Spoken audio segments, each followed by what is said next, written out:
So we just arrived here at the Ely station. We're gonna be headed down to London, got our tickets. It's kind of a surprise what we're doing today, so hopefully she's excited and enjoys the fun times.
So, like we said, I didn't know where we were going, but I think I figured it out because we walked over and we see this.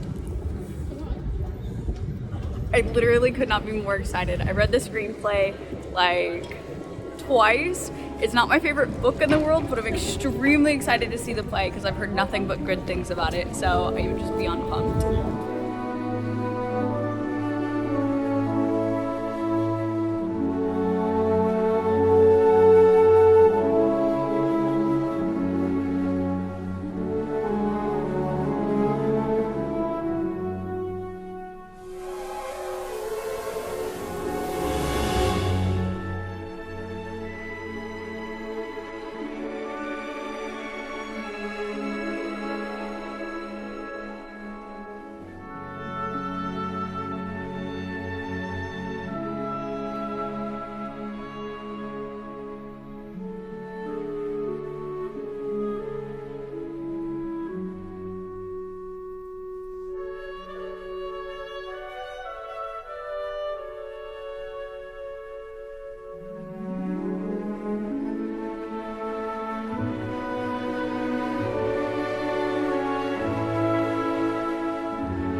Okay, so part one ended about an hour and a half ago, and so we went across the street and grabbed food at Shake Shack, and then just kind of wandered around the middle of London, got some coffee so I could stay awake for part two.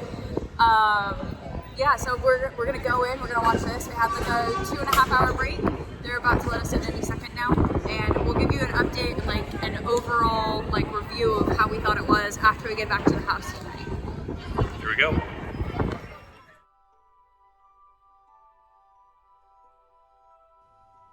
So I'm a liar because I told you guys that we would give you a review of the second half of the play and the play overall once we got home last night, but last night turned out to be completely crazy. After we left the Palace Theatre, at the end of part two, we took a cab to King's Cross Station, where we discovered that our train was canceled. And a lot of other people had this problem as well. So the next available train that they recommended was from King's Cross to Cambridge. So we all ran towards the train to get a seat, packed in like sardines. And with Cambridge being a college town at midnight, a lot of these students were drunk. What you fell over for?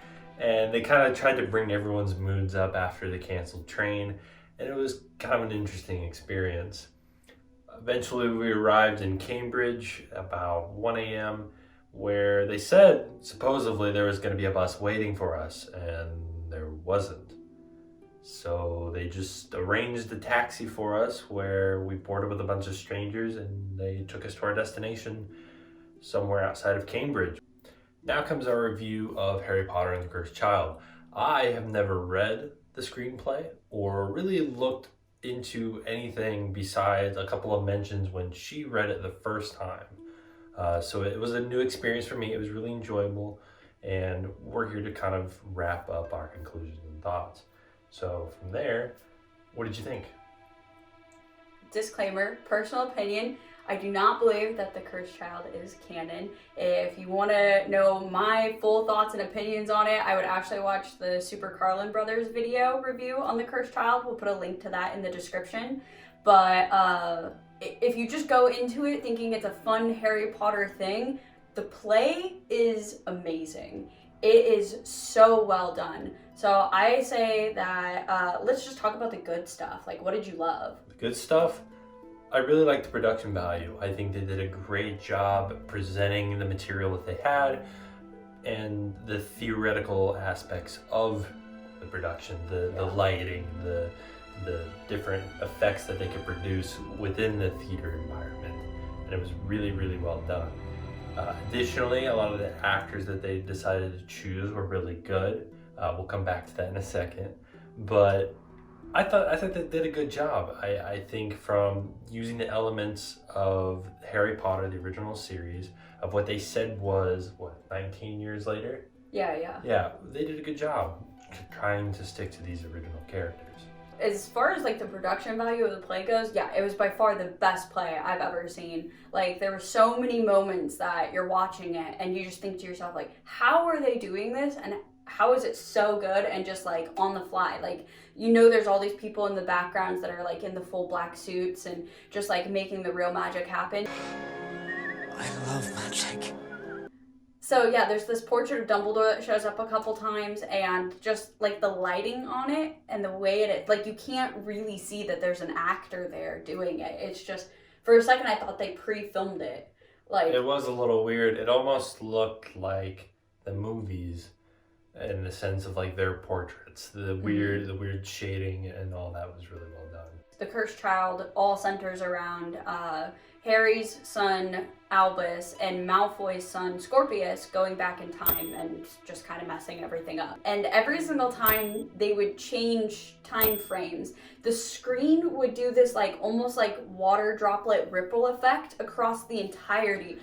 I have no idea how they do it. It was a really good effect to be able to show the audience, hey, we're switching times. Because a lot of times, in order for them to travel through time, they needed to be in a location at that different points in time. So at one point they had to go to the Quidditch pitch and they jumped around a couple of times. Well, it was hard sometimes to be able to distinguish what time they were in, but thanks to that effect, the audience was aware, hey, we're jumping time.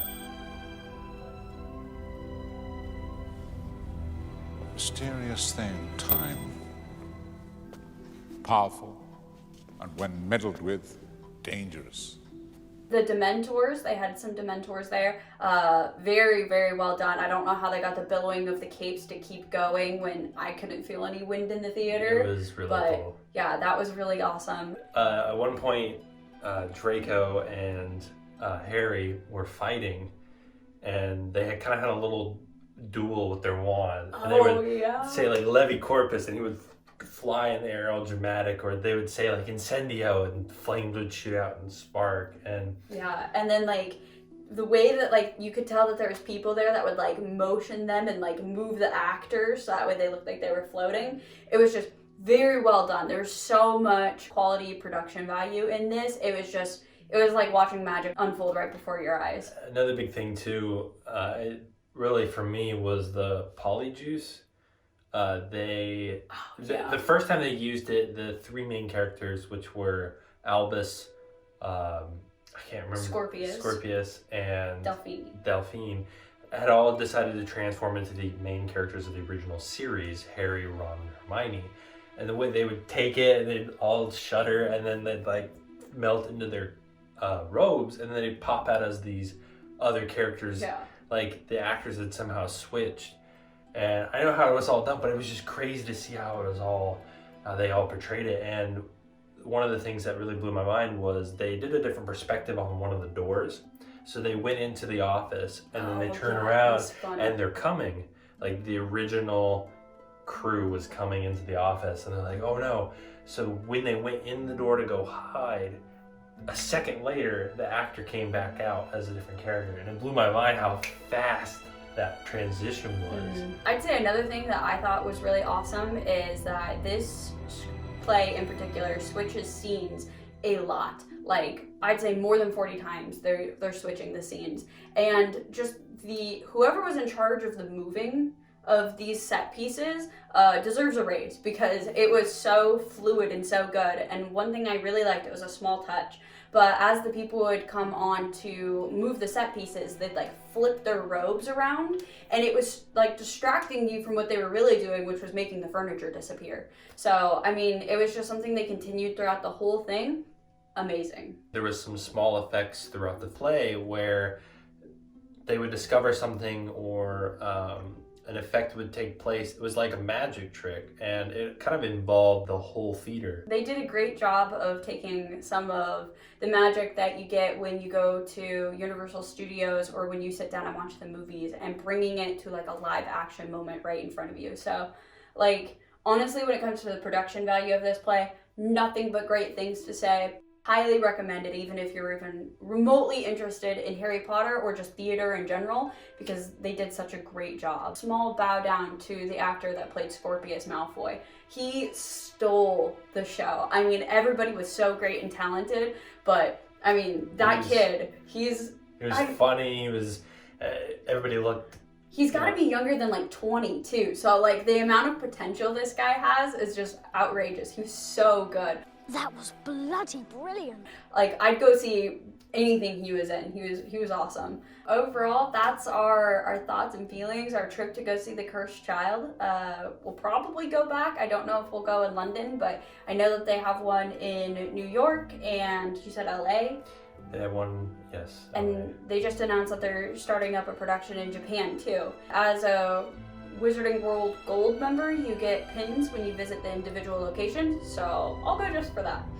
But and to see the play again, because like I said, it was totally worth going. It was awesome. I'm really interested to see how they change it based on the different actors. Well, different actors, yes, or even culturally. You know, are they doing the one in Japan in Japanese? Are they doing it in English? But are they bringing in English actors still to stay?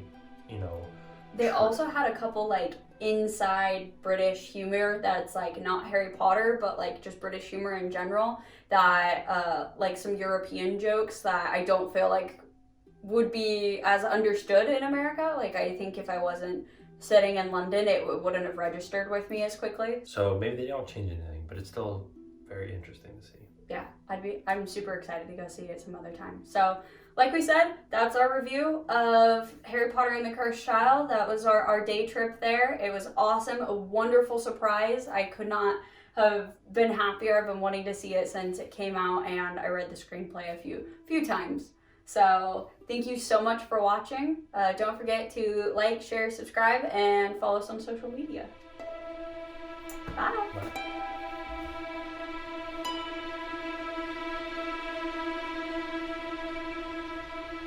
Bye.